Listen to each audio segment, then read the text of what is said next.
శ్రీనివాస్ గారి గురించి అందరికీ తెలిసింది. అలాగే 2018 ఎన్నికల్లో జనసేన పార్టీలో కీలక నేతగా ఎదిగి గణేష్ గారు అసలు ఈ రాజకీయ ప్రస్థానం ఏంటి?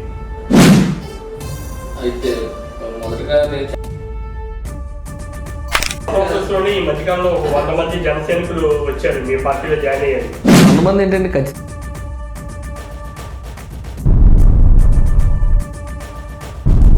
క్యాజువల్ ప్రాసెస్ లో అనుకోవచ్చు కదా, ఆయనే చేయించండి. మీరు అలా కాన్ఫిడెంట్ గా చెప్పగలరు?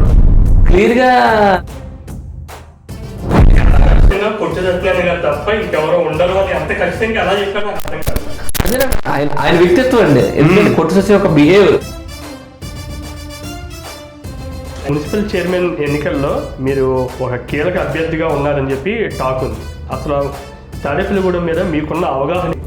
నేను తాడేపల్లిగూడెంలో పుట్టానండి. అలాగే నేను అయితే మీ అధ్యక్షుడు పవన్ కళ్యాణ్ గారు ఏదైతే జనసేన పార్టీ ప్రతిసారి మాట్లాడినప్పుడు హిందూ ధర్మం సనాతన ధర్మం మాట్లాడుతున్నారని చెప్పి చాలా మంది ఆపోజిషన్ అంటూ ఉన్నారు. అంటే పవన్ కళ్యాణ్ గారు మీరు చూశారు, గతంలో చూశారు, ఇప్పుడు చూస్తారు.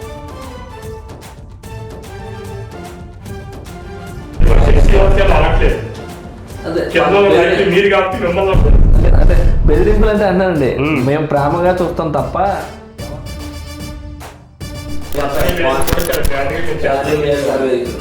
బర్త్డే సెలబ్రేషన్స్ నేను ఒక అమ్మాయి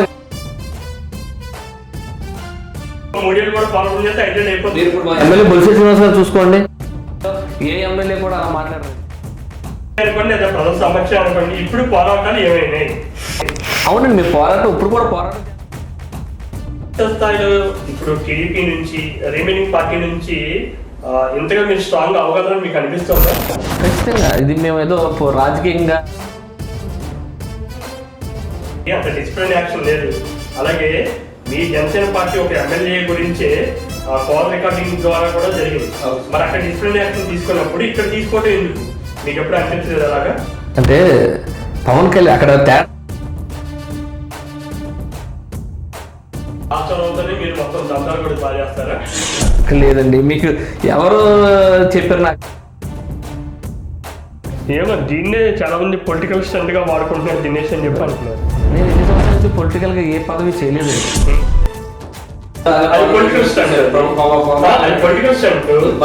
ప్రతి దానికి కాంట్రవర్సీ మాట్లాడుతున్నారు. మీరే కదా మరి ఇప్పుడు తీసుకోండి యాక్షన్స్.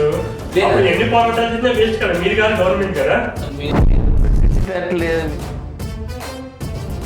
అదే తరపున మిమ్మల్ని శ్రీనివాస్ గారితో మాట్లాడలేదు, నీలపల్లి దినేష్ గారితో మాట్లాడుతున్నాను. నేను దినేష్ తో మాట్లాడుతున్నా. నేను అదే మాట్లాడుతున్నా.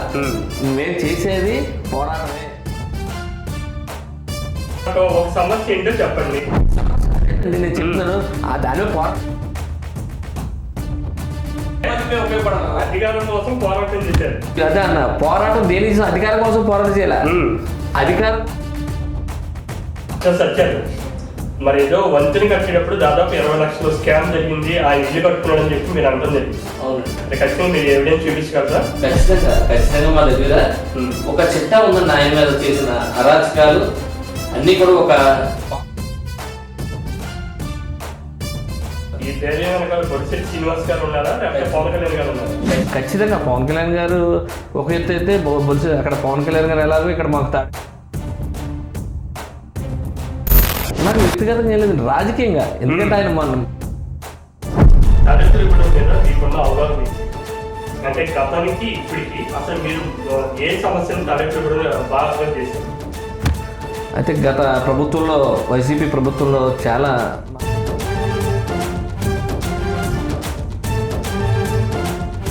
చెప్పడం ఏంటంటే చంద్రబాబు నాయుడు గారు ఏంటి ఇలా చేస్తారన్నారు, కానీ చేసే టీటీడీ కదా. అవగాహన లేదండి. బీసీ నాయకుడిగా మీరు అసలు ఇప్పుడున్న బీసీ సంక్షేమ నిధులు ఎలా వెళ్తున్నాయని మీకు అవగాహన ఉంది? అంటే గత ప్రభుత్వం